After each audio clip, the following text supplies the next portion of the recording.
BRS అభ్యర్థులను గెలిపించండి, BRS కు బలాన్ని ఇవ్వండి, రైతుల పక్షాన బీఆర్ఎస్ పోరాటం చేస్తుందని మనవి చేస్తా ఉన్నా. లేకపోతే ఏమైతుంది? ఒక్క నిమిషం ప్లీజ్.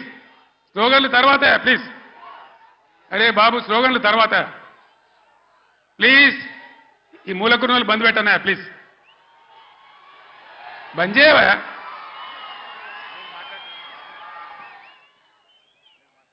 ఏం జరుగుతుంది చెప్పండి. ఒకసారి ఆలోచన చేయాలి ప్రజలు.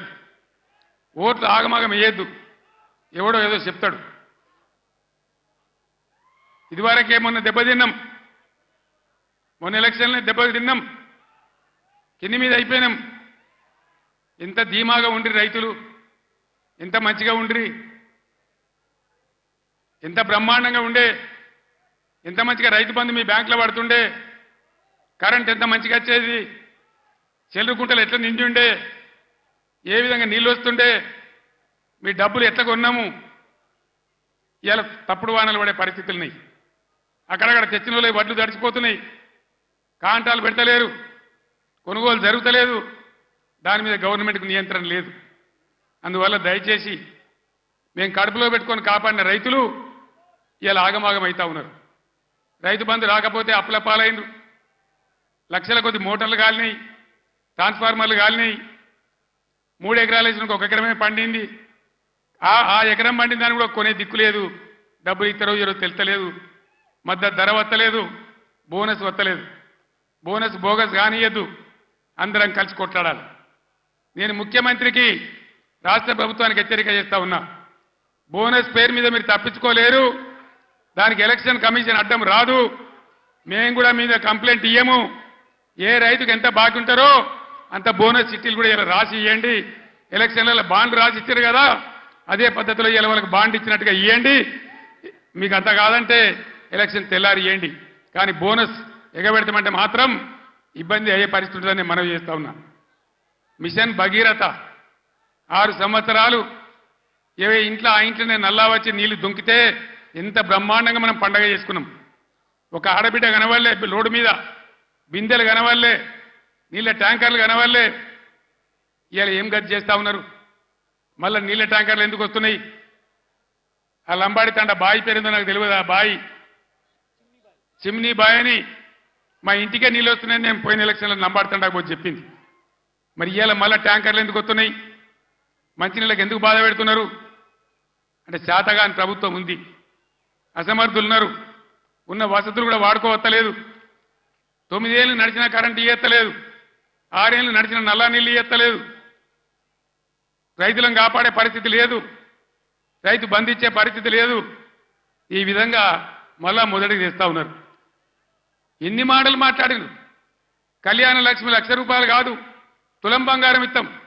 ఇచ్చిన రాయనన్న ఒకింటికన్నా వచ్చిందా తులం బంగారం? మరి ఇట్లే కూర్చుందామా? నేను ఎక్కువ గంటల పట్టలు ఉపన్యాసం చెప్పా, 10 నిమిషాల్లో ముగించుదాం. ఏం జరుగుతుందో ఒకసారి ఆలోచన చేయండి. ఇన్ని వాగ్దానాలు చేసి, ఇన్ని మాటలు చెప్పి, మీ ఓట్లు తీసుకొని అధికారంలోకి వచ్చి ఇవాళ అన్నీ ఎగబెట్టి మళ్ళా ఎలక్షన్లో వచ్చి ఓట్లు అడుగుతారు. ఎట్లా వేస్తారు ఓట్లు? నాకు అర్థం కాదు. వేస్తే ఏమవుతుంది? ఏం జరుగుతుంది వేస్తే? మేము ఎన్ని చెప్పి, ఎన్ని అబద్ధాలు చెప్పినా మళ్ళీ మాకే గుద్దిండ్రని ఆయనతో ఏం లేకుంటే ఎగబెడతారు. ఇలా ఉల్టా గుద్ది బీఆర్ఎస్ని గెలిపిస్తేనే బీఆర్ఎస్ మొత్తం ప్రభుత్వం మెడలు వంచుతుంది, మీకు న్యాయం జరుగుతుంది తప్ప వేరే విధంగా జరగదని చెప్పి నేను తెలియజేస్తా ఉన్నా. అందుకోసం ఒకటే మాట మీరు ఆలోచన చేయాలి. ఇవాళ అనేకమైనటువంటి ఇబ్బందుల్ని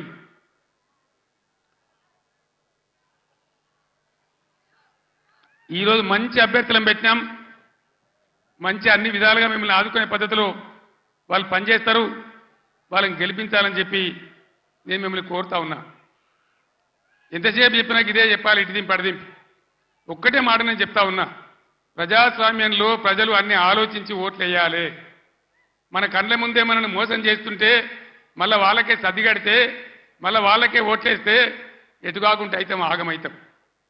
సంగమేశ్వర బసవేశ్వర కావాలన్నా, కాళేశ్వరం పనులు పూర్తి కావాలన్నా, కడుపు నిండా మళ్ళీ నీళ్లు రావాలన్నా కరెంటు మంచిగా రావాలన్నా ఈ ప్రభుత్వాన్ని మెడలు వంచాలి. నేను ఇంకో మాట కూడా మీకు చెప్తా ఉన్నా. వాస్తవంగా వాళ్ళు గెలిచినరు, మాకేం ఓర్వలేనితనం లేదు. వాళ్ళు కూడా ఉండాలి, 5 ఏళ్ళు పనిచేయాలి. అప్పుడే నల్లదేందో తెల్లదేందో తెలుస్తుంది. కానీ ముఖ్యమంత్రి మాట్లాడే మాటలు చూస్తే, సభలలోనే వణుకుడు చూస్తే తిరగబడ్డ జనం తెలంగాణలో.